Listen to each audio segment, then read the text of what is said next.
Ils sont père et fils et l'amour de la musique les a réunis professionnellement. Manu et Gérard Lanvin, bonjour. Bonjour à vous tous. On est ravis de vous accueillir sur le plateau de Télématin en ce dimanche matin. Alors Manu, on vous connaît, guitariste, chanteur, donc un projet musical, j'ai envie de dire qu'on n'est pas surpris. En revanche, Gérard, c'est vrai qu'on est un peu plus surpris puisque on connaît le comédien avec la carrière merveilleuse qui est la vôtre.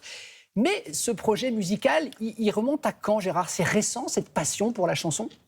Non, j'ai pas de passion particulière pour la chanson. Je me permettais pas d'en avoir même l'intention ni l'idée. J'ai un fils qui est suffisamment pointu là-dedans pour me dire que c'est beaucoup de travail, beaucoup d'énergie, beaucoup de talent aussi à avoir dans cette structure-là. Ouais. Maintenant, le Corona est arrivé, il nous a réunis tous les deux parce qu'on s'est retrouvés tous les deux à Paris, ma famille étant plus loin. Ma femme, mon autre fils Léo, qui est DJ. Donc il y a un moment où... Les circonstances ont fait que. Voilà, les circonstances décident toujours du bien ou du mal. Là, elles ont décidé du bien dans une période où on était tous mal. Manu, mais vous saviez que votre père avait ce potentiel? Parce que c'est bien beau de l'imaginer. Non, mais il avait cette aptitude. Il a quand même collaboré avec Paul Persson il y a quelques années. Il a fait des textes pour Bernie Bonvoisin. Et je pense que ça, c'est dû au café-théâtre, cette manière de pouvoir reprendre des faits d'actualité, les mettre en prose libre. Et c'est d'ailleurs ce que je lui ai demandé de faire. Je lui ai dit, sors tous tes carnets de notes. Et avec tes carnets de notes, je sais qu'on peut construire des chansons. Mais il avait déjà construit des chansons. Donc il connaissait un peu cet exercice. C'est vrai qu'on avait du temps. Moi, je trouve que ça s'est fait très simplement, ce projet. Parce qu'on avait le temps. Et quand on a le temps, on est très productif.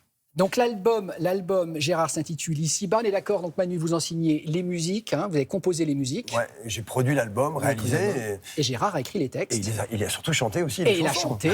Exemple, regardez, c'était sur le plateau de 20h30. Voici Ici-bas. On est coupable, oh oui, tous coupables. À nous de voir comment tout ça finira.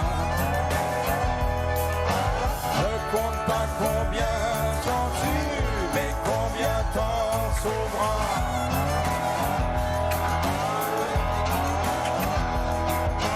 L'amour est bien plus fort que les dieux auxquels on croit. L'album donc s'intitule Ici-bas. Il y a une tournée, Gérard, ça s'appelle On the Road Again.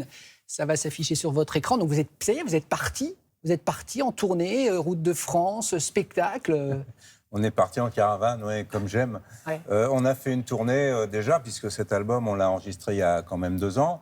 Et qu'il est devenu disque d'or. Donc on nous a demandé dans tous les gros festivals. Et on a fait cette tournée l'année dernière devant des milliers de gens. Et c'était impressionnant pour moi, parce que je n'ai pas, moi, l'habitude du contact avec le public. Étant acteur de cinéma, je ne connais pas les incidences. Donc c'est nouveau, et l'amitié que les gens... Gérard, presque. C'est nouveau et en même temps très très kiffant, quoi. C'est ça l'histoire, c'est qu'on se shoot vraiment avec ça. Quoi. Ah oui, oui. Et vous êtes évidemment de l'aventure toujours, Manu? Évidemment, je suis là pour m'occuper du groupe, de l'orchestre, de son orchestre, et puis être à ses côtés. Je pense que l'aventure, tu l'aurais pas imaginé si j'étais pas à jouer de la guitare. J'aurais jamais suivi qui que ce soit d'autre. Ah, c'est vrai. Parce que c'est mon fils, je le connais depuis qu'il est très très petit. Très tout petit, ouais. J'ai vu toute son évolution, mais c'est l'artiste que j'ai suivi parce que je suis un grand fan de ce qu'il fait, parce qu'il est reconnu dans toutes les instances du blues. C'est-à-dire qu'il n'y a que chez Nagui qu'on ne l'a pas reconnu, mais par contre, partout, toutes les revues qui concernent le blues et le rock'n'roll nous ont fait les couvertures parce que Manu était là. Alors, Manu, grand compositeur, guitariste évidemment, on va avoir une photo du film Marche à l'ombre. Alors, grand compositeur, mais merci papa. L'anecdote de la guitare, vous racontez cette moi, je la anecdote? connais très bien, cette guitare, parce que c'est celle que j'ai récupérée. Donc, la vraie guitare du film. Ah, celle-ci, la libanaise. Alors, maman, la plus libanaise, que j'ai cassé 2-3 fois le manche, et j'ai perdu la griffe de la marque. Mais c'est la guitare, d'ailleurs, que j'ai beaucoup joué sur l'album, sur son album, que je joue encore sur scène. Et effectivement, elle traînait dans son étui. On vivait à Boulogne-Billancourt à l'époque. Et moi, j'étais très attiré par la batterie. Mais la batterie, ça fait quand même beaucoup de bruit. Dans un environnement, ça m'a arrangé. Une maison avec les parents, c'était compliqué. Et c'est vrai que ce qu'il m'a dit sur cet instrument-là, mais ce qui est intéressant avec une guitare, c'est que tu peux la transporter avec toi partout. Tu peux la sortir après un dîner, sur la plage. Ça peut très vite amuser les gens. Enfin, c'est un instrument assez convivial. Et ça a eu assez de résonance en moi pour que je m'y colle. J'en ai bavé sérieusement la première année. La guitare est un instrument de torture la première année. C'est vrai. C'est un enfer. Le violon, je crois que c'est encore un autre niveau. Mais la guitare, c'est compliqué. Je me rappelle, je dormais avec des bouchons entre les doigts pour Parce que moi, je pour bois. stretcher. J'ai pu l'aider grâce au fait que j'aime le vin. Donc, je lui ai donné les bouchons. Très bien, avec modération.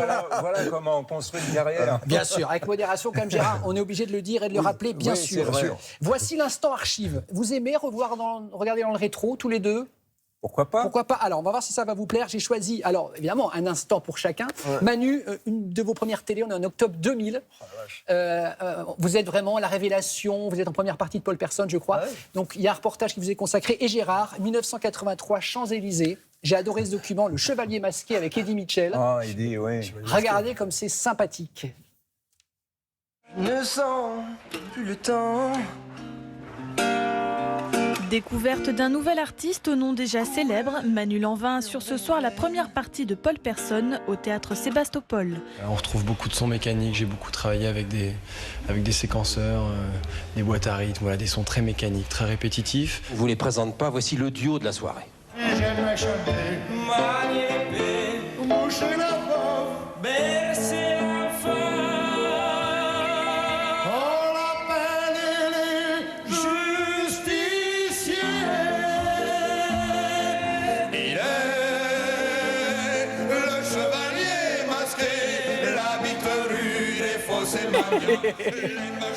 Vous vous souvenez, Gérard, de ce document? Ouais. Je le faisais tellement souvent avec Eddie, on se voyait beaucoup avec Eddie, on est amis. Et il adorait le personnage du chevalier masqué que je jouais au Café Théâtre avec Martin Lamotte. Et chaque fois qu'on se voyait, on chantait ça. Bon, vous restez avec nous, messieurs. S'il vous plaît, on va marquer une petite pause dans quelques minutes. Donc, on va annoncer les dates de tournée. Il y aura un spectacle à l'Olympia. On va en parler dans quelques minutes. On part avec Make My Escape. C'est qui ça? Make My Escape, Vous connaissez, je crois, hein. Oui, c'est un morceau que j'ai récemment composé pour animer justement cette date qu'on fait le 6 novembre pour une marque de moto américaine très connue. Et ça déchire.